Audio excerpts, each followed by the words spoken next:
Aujourd'hui, nous allons parler des ESAT, établissements de services et d'aide par le travail.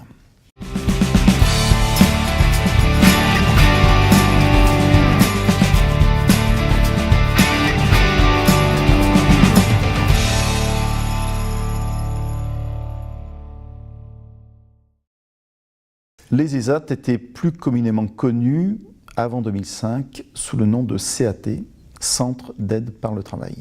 Les ESAT sont en fait des établissements médico-sociaux qui accueillent des personnes en situation de handicap pour les inclure dans un contexte de travail.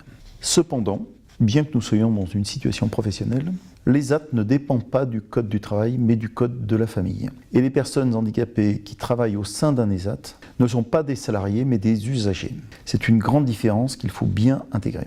Cela signifie que les personnes handicapées qui travaillent au sein d'un ESAT n'ont pas de contrat de travail et de fait ne peuvent pas être licenciées.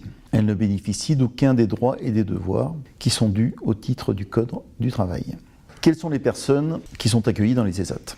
Eh bien, ce sont des personnes handicapées qui ont bénéficié d'une notification de la Maison départementale des personnes handicapées.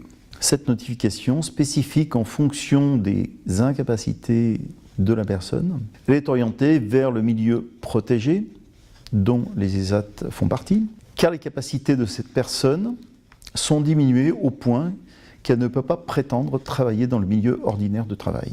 Les ESAT sont agréés pour accueillir différents types de déficiences. Psychique, moteur, mental ou sensoriel. Ce n'est pas ce qui définit l'orientation vers un ESAT, c'est une composante. Selon les agréments de l'ESAT, les personnes seront orientées vers cet ESAT en fonction de leur déficience. Mais ce qui prévaut, c'est finalement l'incapacité de la personne à pouvoir accomplir un travail dans les conditions ordinaires d'exercice de ce travail. Pour en savoir plus sur l'orientation vers les ESAT, vous pouvez aller directement sur la vidéo qui est consacrée en cliquant sur ce petit lien. D'où viennent les ESAT ?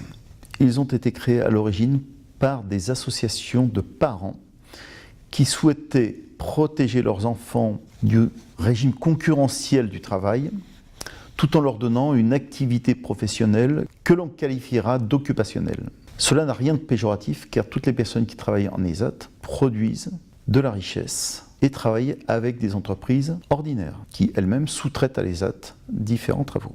Pour bien fonctionner et en fonction de la productivité diminuée des personnes qui travaillent au sein de l'ESAT, l'État octroie des budgets aux différents ESAT afin de compenser ce manque de productivité. Les ESAT fonctionnent avec deux budgets. L'un dit commercial, qui est un budget issu de l'activité commerciale de l'ESAT. L'autre budget dit de fonctionnement est alimenté par des dotations et des crédits. Et depuis le 1er janvier 2017, ce n'est plus l'État qui dote les ESAT, mais c'est la sécurité sociale. Que peut-on faire dans un ESAT ?